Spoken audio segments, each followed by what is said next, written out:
Hi guys, good day. இன்றைக்கி நம்ம பார்க்க போகிறது ஸ்வீட் டெசர்ட் ரெசிபி, அதாவது ஃப்ரூட் கஸ்டர்ட். அதுக்கு முன்னாடி எனக்கு ஒரு சின்ன சந்தேகம் இருக்குது. நம்ம இருந்த டைமில், அதாவது 90s இருந்த டைமில் உண்மையாலே நம்ம அப்பாக்கெலாம் டேட் லிட்டில் பிரின்சஸாக தான் இருந்திருக்கோமா அப்படின்னு ஒரு பெரிய சந்தேகம் இருந்திருக்கு. ஏன்னா நான் அம்மா கிட்ட அவ்வளோ க்ளோஸாக இருந்திருப்பேன். அம்மா அவ்வளோ அடி அடித்தாலும் அழமாட்டேன். பட் அப்பா ஒரு திட்டினாலே அவ்வளோதான், அழ ஆரம்பிச்சிருவேன்.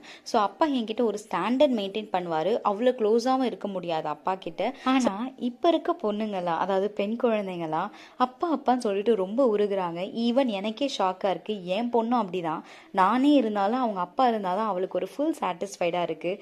ஆனால் நம்ம இருந்த காலத்துலலாம் அப்படி இல்லைன்னு சொல்லிட்டு எனக்கு ஒரு சின்ன வருத்தமாக இருக்குது. அண்ட் தென் ஃப்ரூட் கஸ்டர்ட் பண்ணுறதுக்கு ஒரு ஃபுல் பேக்கெட் பாலை தண்ணி ஊற்றாமல் நல்லா காய்ச்சிக்கிட்டு அதில் ஃப்ரூட் கஸ்டர்ட் பவுடர், நான் வெண்ணிலா ஃப்ளேவர் எடுத்துக்கிட்டேன். ஸோ அந்த ஃப்ரூட் கஸ்டர்ட் பவுடர் லைட்டாக தண்ணி ஊற்றி கரைச்சிக்கிட்டு அதுக்கப்புறம் அந்த பாலில் ஊற்றி கெட்டிப்படாமல் கிளறிட்டே இருங்க. அண்ட் தென் சர்க்கரை ஆட் பண்ணுங்கள். அது ஒரு க்ரீமி டெக்ஸ்சர் வந்துடும். ஸோ அதுக்கப்புறம் ஆட் பண்ணக்கப்புறம் கொஞ்சம் ஆறினோன்னு உங்களுக்கு என்ன ஃப்ரூட்ஸ் வேணுமோ நீங்கள் ஆட் பண்ணிக்கோங்க. அண்ட் தென் சியா சீட்ஸும் நீங்கள் ஆட் பண்ணிக்கலாம். ஸோ அது இன்னும் ரிச்ஃபுல்லாக இருக்கும். ஸோ இதெல்லாம் ரெடி பண்ணி வச்சுட்டு ஃப்ரிட்ஜில் ஒரு 2 to 3 hours நீங்கள் எடுத்து வச்சுட்டு சாப்பிட்டீங்கன்னா சூப்பராக இருக்கும். இது ஐஸ்கிரீமே மிஞ்சுற ஒரு டேஸ்ட் இருக்கும்.